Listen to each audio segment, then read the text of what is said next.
Good evening, this is Kuro. Got a ranked sprint game in my Lo Yang, going over the matchmaking.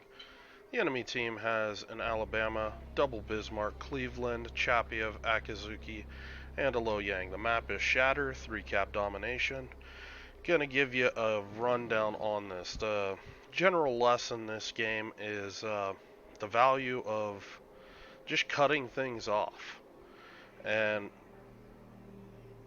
this game works out where I'm in pretty solid positioning most of the game, and I just want to give you guys a video for as an example of sort of what that looks like.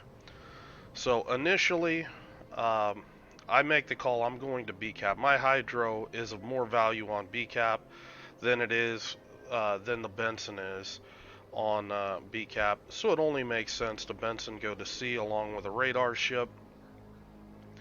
Here, I'm not really looking to make my Hydro work here. I'm looking to see if I can, sneak this cap. I'm more interested in spotting. I've got battleships back here. Maybe they can hammer something back here. So I'm not going to do the typical hole up right in this sort of location. Plus, I see that right here my RPF shifts north, and I'm starting to, I'm pinging my team. I'm telling them something's going north towards C, and I am just going to keep heading in this direction and see, is it, Chapiev, the Cleveland, is it something that I can catch out as it clears the island, or is it just a destroyer? So I do spot uh, the two Bismarcks. That tells me most of their force is going to be in the south of the cap. Now, this position where I'm in now, I'm going to pause it right here. The enemy team waited too long on this radar. They radar me, and even though this Lo Yang is so far away, it was, or he's right here to reset me. The issue is the 6-second render delay. He has no chance of resetting me, so I basically pick this cap up for free. My Baltimore radars the Lo Yang because he gets detected, and that lets me know that there's a Lo Yang here, and it's gonna start my next step of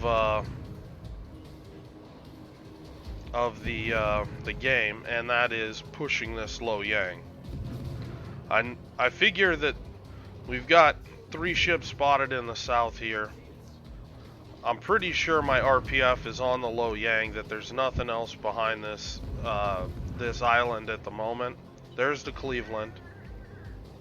I didn't think it was the Chapiev that radared me, so I kind of figured that the Cleveland was down here. So that lets me know where 4, 5, the only ship not spotted is their Akizuki, who is probably playing A-cap. Yep, he stepped on A-cap. And that's kind of the value of early spotting. You get a feel for battleships are only really going to generally go where a destroyer is scouting in front of them. So we've got this Lo Yang. He's playing pretty reckless. He's already been spotted. He's already been radared. Pushing C-cap alone against a Benson, a Bismarck. Now, I didn't shoot, so he doesn't really know that I'm here. I'm not RPF detected. And he's lost about 3/4 of his hit points, maybe a little more. So I want to move into a position where I can just cut this guy off. And what that looks like is, okay, the only way that this Lo Yang survives is coming down south. So rather than me pushing him, I start pushing the map border. And I'm pushing the map border because I want to completely squeeze this guy out. I do pop Hydro here. There is a chance maybe he threw some torpedoes back in here at my Baltimore. I want to try to pick them up and also stay torpedo safe as well. He's outside my Hydro range. This is all my Benson and Bismarck. They're spotting right now. And I'm going to use this smoke screen against Lo Yang's own smoke screen against him. And it just sets up a nasty situation. I mean, where does he go at this point? I'm a Lo Yang. I'm in his own ship. He can't outrun me. And, you know, this guy makes the mistake. He's turning in. At this point, the only thing he could do is try to live longer, is to try to sail up in here, which completely takes him out of the fight. But being out of the fight is better than being dead. And their Lo Yang went down. And this opens the back of the map to me. We've already established their team is all down in here. So I'm gonna start pushing this. I wanna basically break this plane here with these two islands, or this island chain, I should say. And the reason why that's valuable is my team has limited ability to spot while they're up in here, because these islands block so much line of sight. If I'm able to get down in here, I can spot most everything from in here, and my team will end up getting better damage dealing opportunities, because as long as their Akizuki's not doing the same thing, we should get better, more consistent sight down here, where my guys can use islands and, you know, angles to shoot over and stay concealed. This is my next target. I'm looking at him right now, seeing how he's sitting there, what position he's in. I'm gonna throw some torpedoes out there, see if I can catch him, and then I'm just gonna back off. I do get radared. I'm not sure if it's the Chapiyev. I'm looking at the Chapiyev because he can really wreck me here. It's not the Chapiyev. He's not shooting me. So I've got the render delay, plus Chapiyev's guns aren't on target. And I leave radar range for the Cleveland. I'm expecting to get radared here by the Chapiyev. Doesn't happen. So I'm just gonna chill out. Just focus on spotting. You know, I got most of the enemy team spotted here. Now their Akizuki has actually pushed up here, and he's doing the same thing to the enemy team. So, or to my team that I'm doing to the enemy team. Now the difference is my team's Benson is going over to push the Akizuki out. That's really just the value of not losing a ship early. Cleveland eats a torp. He floods for a bit. I'm just waiting here right now to see if my team can pick this kill up. I'm waiting for my torpedoes to reload. Again, I'm not in any sort of rush. I'm in a kiting out position because I am concerned about the Chapiyev radar.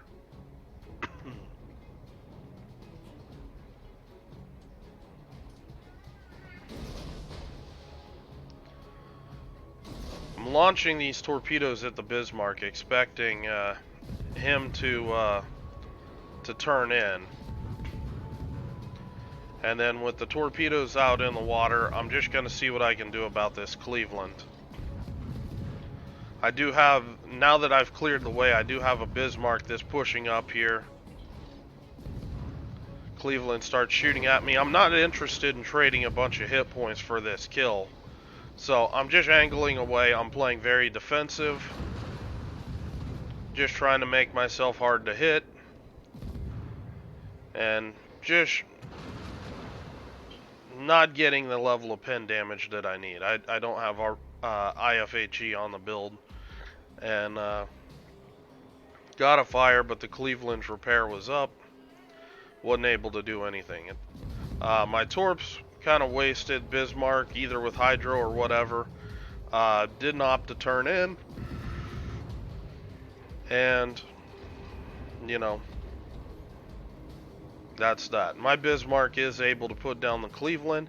And again, that push that we've got through here, just undermining the southern half of the map, that's continuing. We've got my Baltimore now that's threatening to wrap around. their Alabama's pushing through BCAP, and that just puts him in a nasty situation because this Bismarck is going to be able to click his secondaries on him. This Bismarck's bow tanking him with his secondaries on. This Eugen, which German HE is just going to wreck this thing, is just raining on this Alabama.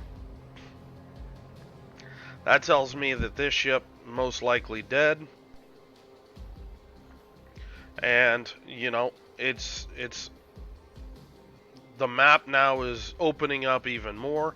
It's time for me to take a bigger chunk of the map and push up in here and see what I can keep spotted, see what I can torp, see what I can shoot, and go from there. Right now the Akazuki's on the cap. Actually, I don't think he's on the cap. I think this is the Alabama.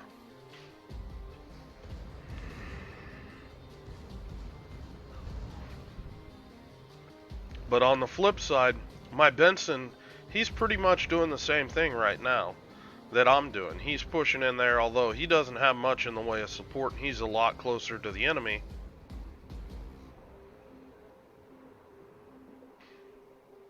The Chapiev is making a classic mistake here, and he's just fleeing right now. I don't know if this guy's a bot or what's going on, but I've spent most of this game inside the Chapiev's radar, and this is a ship that can stealth radar me. He doesn't radar me once. Lining up torps here on the Bismarck.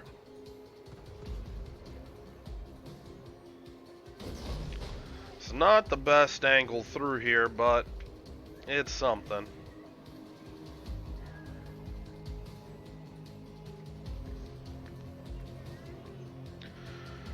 Just gonna launch one set of torps through there. See about saving my next set of torps for this Bismarck. And again, just in a position, just playing defensive. I know there's still an Akazuki out there somewhere. There's these two Bismarcks. Plus, I can be radared by the Chapiev at any moment. So, just playing safe. My team's got a large advantage. Don't want to give the enemy team anything to try to work with.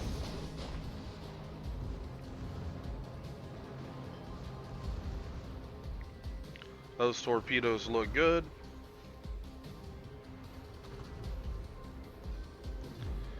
And a torpedo picks up that kill. Chapiev pops out of the island there. Now, I do have an issue here with my team. They're focusing on this Bismarck. The higher value target is actually this cruiser here. This Bismarck just throwing his secondaries on the Chapiev, but that's not really going to cut it. This Bismarck, he's speeding up. Those torpedoes are going to miss. But I'm seeing another opportunity here, and that's using this island against the Chapiev. He hasn't radared me, so I'm going to take the gamble. I've got a lot of HP. We've got a big ship advantage, so I can play a little more risky right now. And my intent is, I'm basically going to sneak up to this island, see which way this guy goes, and whichever side of the island he comes around, I want to be in a position where I can just use my AP to citadel him and finally get him off the board.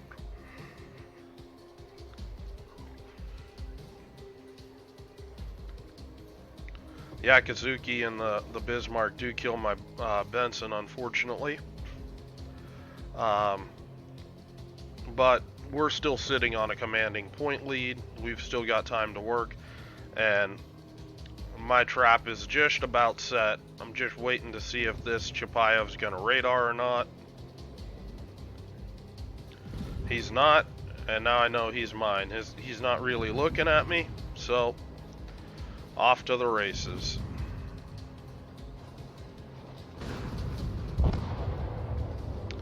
Finally get a Bismarck to shoot at the guy.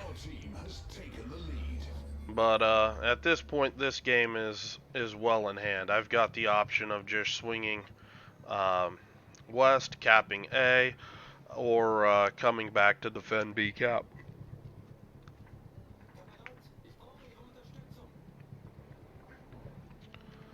And that's pretty much this game.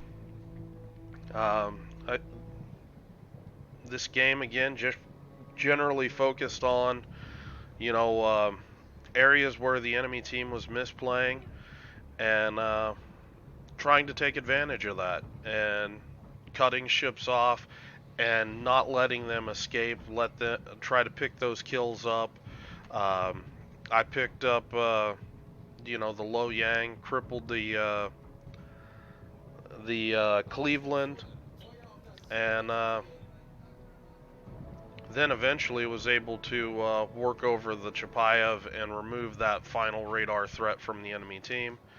And you know that's just good destroyer play there. Um, Trying to just deny areas of the map, put some pressure on the enemy team on their backside as soon as you see them opened up, and this game's gonna tick right over here momentarily, so just gonna go ahead and stop it. If you guys have any questions or comments on the game, I haven't featured Lo Yang in a while. In this game, I really didn't use my Hydro at all. I just kind of played her like a Benson. Um, the only time I really used the Hydro was in here just to spot any torpedoes coming through this area. Um, but Lo Yang is still a really good ship. Um, More of a support ship because limited gun power. Losing that fifth turret on Lo Yang really hurts. Plus the torpedoes hit a lot less harder than Benson torpedoes. But still a really solid ship and a ship that still has a place in competitive today, even despite how old it is. So if you guys were looking to buy a premium Pan Asian destroyer, I do recommend Lo Yang. It still is a very solid ship that's just as relevant today as it was when it was introduced. Uh, Again, I hope you guys are having a good day. Gonna go ahead and cut this one off, and I will talk to you later.